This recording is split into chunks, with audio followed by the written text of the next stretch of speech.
Bonjour à tous, bienvenue à ce nouveau numéro de Minute Med. Aujourd'hui, nous parlons des fausses informations, communément appelées fake news. Ces contenus délibérément trompeurs ou mensongers présentés comme des faits réels. Et pour en parler, nous recevons Monsieur Gorebi Frédéric. Il est journaliste web, fact-checker et membre du réseau africain des fact-checkers. Bonjour monsieur. Alors les fake news, comment est-ce qu'on reconnaît une fake news ? Comme vous le dites, une fake news, c'est une information qui est donnée de façon intentionnelle. Là, on parle de désinformation.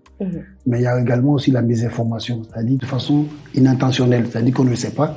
Mais on a vu un contenu qui se balance sur Internet et on partage, alors que c'est une fausse information. On parle de mésinformation, parce qu'on ne savait pas. Initialement, la fake news, c'est de façon intentionnelle. On sait pertinemment qu'une information est la fausse, mais on partage dans le but de nuire, d'atteindre un objectif qu'on s'est fixé.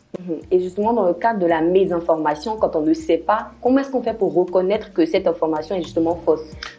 D'abord, les détails. Il y a des détails qui sautent à l'œil. Si c'est un contenu vidéo, dans quel contexte? Parce qu'une information sortie de son contexte devient un prétexte. Ce n'est plus une information.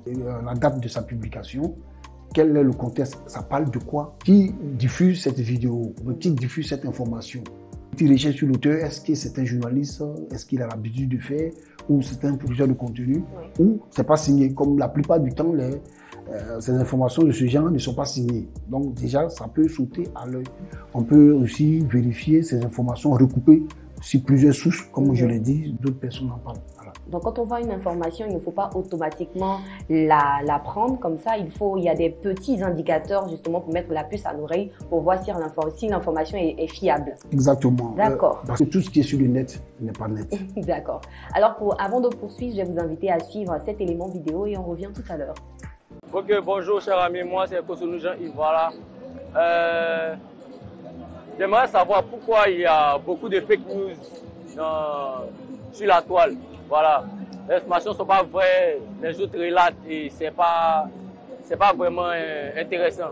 Voilà, ça salit l'image du pays, donc c'est ce que j'aimerais dire. Je me demande pourquoi il y a beaucoup de fake news. Voilà. Donc il faut rappeler que Internet n'est pas l'origine des fake news. Les fake news sont antérieures à Internet. Oui. Mais Internet a donné une autre dimension à cause de sa viralité. Donc ça donne de l'ampleur, ça amplifie les fake news. Sinon c'est antérieur. Les fake news remontent à bien longtemps. Aujourd'hui, les gens se sont érigés en journalistes. On ne s'improvise pas. Bon, je suis désolé, quand on est journaliste, on ne l'est pas. C'est un métier avec ses forces, ses faiblesses, mais c'est un métier qui s'apprend. En Côte d'Ivoire, pour être reconnu journaliste, il faut avoir un bac plus 3, c'est-à-dire une licence, dans une école reconnue par l'État de Côte d'Ivoire. Il faut reconnaître que la nature de la fausse information peut être rédactrice de la peine que vous pouvez encourir. Vous encourez 5 ans, voire plus. Voilà. Donc on va dire que la sanction dépend de la nature de l'information. Voilà. Donc, les gens ne doivent pas partager tout ce qu'ils veulent sur Internet. C'est bien noté, Monsieur Gorebi. Et pour terminer, qu'est-ce que nous pouvons faire justement pour lutter contre les fake news, populations? La population, c'est l'éducation aux médias. C'est de faire confiance aux médias, aux journalistes, qui sont l'interface entre la société et ceux qui produisent l'information. Il faut faire confiance aux médias. Aussi, l'État doit donner des moyens aux journalistes pour qu'ils ne soient pas vulnérables face à l'argent. Voilà. Et donc, faire l'éducation aux médias déjà à partir du collège et montrer aux jeunes comment on utilise Internet. Internet, ce n'est pas seulement pour brouter, parce que tout le monde n'est pas un mouton. C'est ça. Voilà qui est bien dit. Merci beaucoup, Monsieur Frédéric Gorebi. Alors, très chers téléspectateurs, merci à vous de nous avoir suivis. On se retrouve très bientôt pour un autre numéro de Minute Med.